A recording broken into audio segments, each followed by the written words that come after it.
มีตรา384ในក្រមព្រំទណ្ឌបទបន្លំយោងតាមក្រមព្រំទណ្ឌនៃព្រះរាជាណាចក្រកម្ពុជាមាត្រា384បានបញ្ជាក់ថាអំពើបន្លំគឺជាអំពើរបស់បុគ្គលដែលដឹងខ្លួនថាគ្មានលទ្ធភាពដាច់ខាតនឹងបង់ថ្លៃឬដែលសម្រេចចិត្តមិនបង់ថ្លៃមួយឲ្យគេបម្រើម្ហូបអាហារឬភេសជ្ជៈនៅក្នុងរោងសាលភោជនីយដ្ឋានឬនៅក្នុងគ្រឹះស្ថានដទៃទៀតដែលបើកចំហដល់សាធារណជន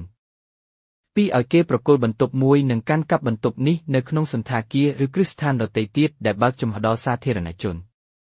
3ឲ្យគេដឹកជញ្ជូនខ្លួនតាមត្រីចក្រយានតាមរថយន្តឈ្នួលឬតាមមធ្យោបាយដឹកជញ្ជូនផ្សេងទៀតដើម្បីជាភាពងាយយល់ពីចំណុចទាំង3ខាងលើនេះយើងខ្ញុំសូមនិមិត្តឧទាហរណ៍ដូចខាងក្រោមឧបមាថាលោកបានដឹងថាខ្លួនគ្មានប្រាក់ក៏បានម៉ៅរថយន្តតាក់ស៊ីពីភ្នំពេញទៅខេត្តមួយលុះទៅដល់ទីរួមខេត្តលោកបានឲ្យរថយន្តឈប់សម្រាកចូលបន្ទប់ទឹកហើយក៏បានរត់គេចខ្លួនក្នុងបំណងគេចវាសពីការបង់ថ្លៃរថយន្តបន្ទាប់ពីនោះលោកក៏បានជួលបន្ទប់សន្តាគារមួយដើម្បីស្នាក់នៅនិងទទួលទានអាហារមួយពេលដោយថ្លៃអាហារនេះលោកបានឲ្យអ្នកគ្រប់គ្រងគិតជាមួយថ្លៃបន្ទប់សន្តាគារលុះដល់ពេលព្រឹកព្រលឹមលោកក៏បានចាកចេញពីសន្តាគារដោយមិនបានបង់ថ្លៃបន្ទប់និងថ្លៃអាហារឡើយ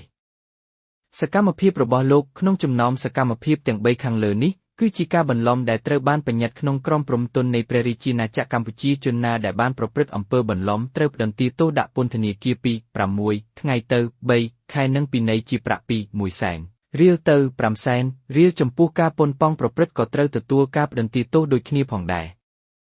លើសពីនេះប្រសិនបើតុលាការយល់ឃើញថាបុគ្គលដែលបានប្រព្រឹត្តបទបន្លំត្រូវទទួលទោសបន្ថែមនោះក្រមព្រំទណ្ឌបានចែងក្នុងមាត្រា385មួយដូចខាងក្រោម1ការដកសិទ្ធិខ្លះជាពលរដ្ឋជាស្ថាពរឬសម្រាប់រយៈពេល5ឆ្នាំយ៉ាងច្រើន2ការហាមឃាត់ចំពោះការប្រកបវិជ្ជាជីវៈការបើបទល្មើសនេះបានប្រព្រឹត្តនៅក្នុងការប្រកបវិជ្ជាជីវៈឬនៅក្នុងឱកាសនៃការប្រកបវិជ្ជាជីវៈនេះជាស្ថាពរឬសម្រាប់រយៈពេល5ឆ្នាំយ៉ាងច្រើន3ការរឹបអូសផលទុននិងទ្រព្យសម្បត្តិដែលជាផលកើតចេញពីបទល្មើស4ការរឹបអូសយានជំនិះរបស់បណ្ឌិតមួយគ្រឿងឬច្រើនគ្រឿង5ការបិទផ្សាយសេចក្តីសម្រេចផ្តន្ទាទោសសម្រាប់រយៈពេល2ខែយ៉ាងច្រើន6ការផ្សាយសេចក្តីសម្រេចផ្តន្ទាទោសនៅក្នុងសារព័ត៌មាន7ការផ្សាយសេចក្តីសម្រេចផ្តន្ទាទោសតាមគ្រប់មធ្យោបាយទូគមនាគមន៍សោតទោសសម្រាប់រយៈពេល8ថ្ងៃយ៉ាងច្រើនសរុបមកអ្វីត្បិតតែប្រជាពលរដ្ឋមួយចំនួនគិតថាអំពើបន្លំគឺជារឿងតូចតាចនៅក្នុងសង្គមជារឿងសាមញ្ញក៏ដោយតែទង្វើទាំងនេះបានធ្វើឲ្យប៉ះពាល់ដល់សណ្ដាប់ធ្នាប់សាធារណៈនិងបានបង្កជាបទល្មើសដែលមានបញ្ញត្តិនៅក្នុងក្រមព្រំទណ្ឌជាធំមានហើយជនដែលបានប្រព្រឹត្តបទល្មើសនឹងត្រូវទទួលការផ្តន្ទាទោសទៅតាមច្បាប់កំណត់